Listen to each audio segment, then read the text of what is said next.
लोग बोलते बाबा जी तुम नौजवानों को भड़काते हो, तो क्यों नहीं भड़काओ नौजवानों को। एक बार बताओ, पूरे देश के इतिहास में आज तक एक भी 50 साल के बुजुर्ग का नाम बताओ जिसको फांसी हुई हो? हुई क्या? एक का नाम बताओ।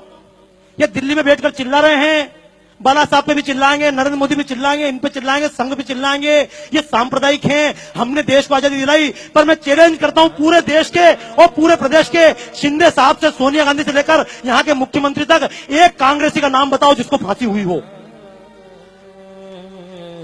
मैं चैलेंज कर रहा हूं भाई साहब। मैंने तो आरटीआई पूछा, पूरे देश में तुमने देश को आजादी दिलाई, लेकिन एक कांग्रेसी का नाम बताओ जिसको अंग्रेजों ने फांसी दी हो। अंग्रेजों ने केवल लाठी नहीं खाई, डंडे नहीं खाए, केवल मक्खन और अंडे खाए हैं।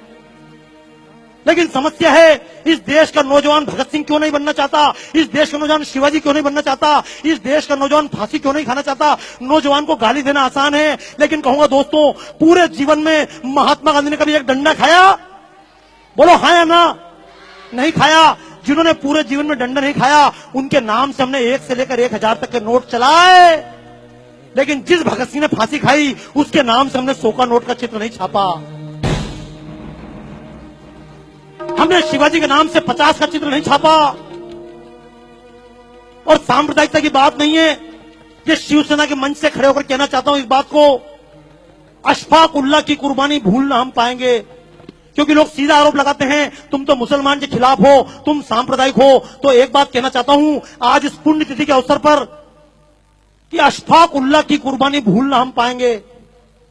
जब अशफाक उल्लाह खान लड़ रहा था आजादी के मैदान में, तो मुल्लों ने समझाया था, कठ मुल्लों ने, अरे अशफाक क्यों इसके लिए जान देते हो, तुम तो मुसलमान हो। तो अशफाक उल्लाह खान ने कहा था, कुछ आरजू नहीं है, बस आरजू यही है, रख दे कोई जरा सी खाके वतन कफन में। मर गया अशफाक उल्लाह खां। लेकिन ये मुसलमान के नाम से वोट लेने वालों ने आज तक अशफाक उल्लाह खां के नाम से 10 रुपए का नोट नहीं चलाया।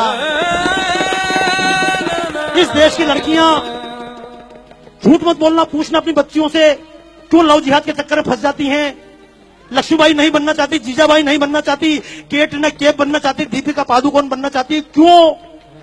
क्योंकि जिसने देश के लिए ये प्राण दिए, जो मैदान में लड़ते लड़ते मरी, उस लक्ष्मीबाई के नाम से हमने 1 रुपए का नोट नहीं चलाया। तो दोस्तों, मैं तो एक बात कहता हूं, सरकार नोट भगत सिंह के नाम से चलाए या ना चलाए, हमारे दिलों में छपना चाहिए या नहीं? कितने लोग तैयार हैं? तैयार हो? एक बात, क्यों आप लोग जा नहीं रहे वापस यार? मैं चक्कर में 25% निकल जाऊं, निकलोगे क्या? अच्छा सुनो, देखो एक बात बताऊं, जब भगत सिंह को फांसी दी जा रही थी, मैं शब्द बोल रहा हूं, मैं जब बोलता हूं मंच से, कारण समझ लेना, मेरी जितनी प्रदर्शनियां सब विदेशों में लगती है। राजू निवल जी से बात चल रही थी, बाबा जी आपकी प्रदर्शन लगाएं, तो मैंने कहा मेरी प्रदर्शनी भारत में नहीं लगती। बोले क्यों नहीं लगती है? मैंने कहा जब भारत में कोई बात बोलता हूं तो लोग बोलते तुम सांप्रदायिक हो, और जब अमेरिका में खड़े होकर बोलता हूं तो लोग बोलते बाबा जी आपने हमारी आंखें खोल दी। तो कारण समझना दोस्तों, जब महात्मा गांधी ने लॉर्ड इरविन से बातचीत की थी, समझौता हुआ था, तो लोगों ने कहा था महात्मा जी, भगत सिंह ने किसी की जान नहीं ली है, संसद भवन के कोने में बम फेंका है, किसी व्यक्ति पर नहीं फेंका।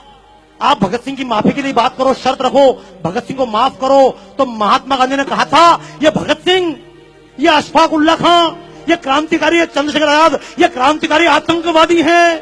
तो मैं भी एक बात कहना चाहता हूं, अगर भगत सिंह आतंकवादी थे तो मैं भी आतंकवादी हूं। और ऐसे आतंकवादी देश के कोने कोने में पैदा करना चाहता हूं। क्यों? अगर भगत सिंह की तरह आतंकवादी देश में पैदा हो जाए, तो अफजल और कसाब जैसे आतंकवादी दिखाई, तो बोलो देश के नाम पे आतंकवादी बनना चाहते हो? अभी तक लोग मजहब के नाम पे आतंकवादी बने, जातियों के नाम पर आतंकवादी बने। हालांकि आतंक का मतलब यह नहीं कि बम लेकर निकल जाना, मारोगे किसको मारोगे? देशवासी को मारोगे क्या? लेकिन कम से कम और किसी को मारो मत मारो, अपने स्वार्थ को मार लेना। जब कभी वोट देने जाओ तो जाति देखकर वोट मत देना।